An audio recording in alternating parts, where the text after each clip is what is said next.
Сәлем, алдарыңызда Кала есімді қыз. 37 жастағы Вирджиния тұрғыны 2 қабатты үйде тұрады және программист болып жұмыс істейді. Таң қалатын ештеңе жоқ сияқты. Өзінің айтуынша, ол іші пысқанынан үйінің астынан бункер саламын деп шешкен. Кала мамандығы бойынша құрылысшы болмаса да YouTube'дан керекті материалдар қарап, сызбаларды үйрене бастайды. Барлығы 2022 жылы қазан айында басталады. Алғашқы қадам жертөренің қабырғасын бұзып, туннельге кіретін есік жасау болды. Туннельдің ұзындығы жердің астына 7 метрге кетеді, ал кіретін орны үйінің астында 9 метрде орналасқан.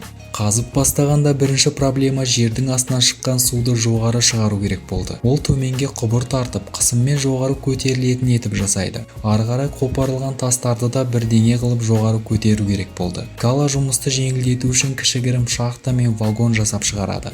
Төменге кеткен сайын қабырға тұрғызып, бетонмен құйып, су, электр жарығы, ауа шығу орындарын жүргізеді. Енді ойланып көріңіз, бірнеше метрден шыққан тастар мен құрылыстың дауыстары көршілерге ұнады деп ойлайсыз ба? Осы себепті 2023 жылы желтоқсан айында қала әкімшілігі жұмысты тоқтатуға бұйырып, кәсіби мамандарды тексеруге жібереді. Тексеріс кезінде құрылыстың жоспары, электр су жүйелері, жалпы барлығы тексеріледі. Осылайша ол барлық тексерістен өтіп 2025 жылы Калаға құрылысын жалғастыруға рұқсат беріледі. Ол барлық жасаған жұмыстарын әлеуметтік желілерге салып отырады және қазір оның миллиондаған жанкүйерлері бар. Ал сіз мұндай қадамға барар ма едіңіз? Пікір қалдырып, ойларыңызбен бөлісіп кетіңіздер. Сіздермен болған жұмбақ әлем. Келесі кездескенше.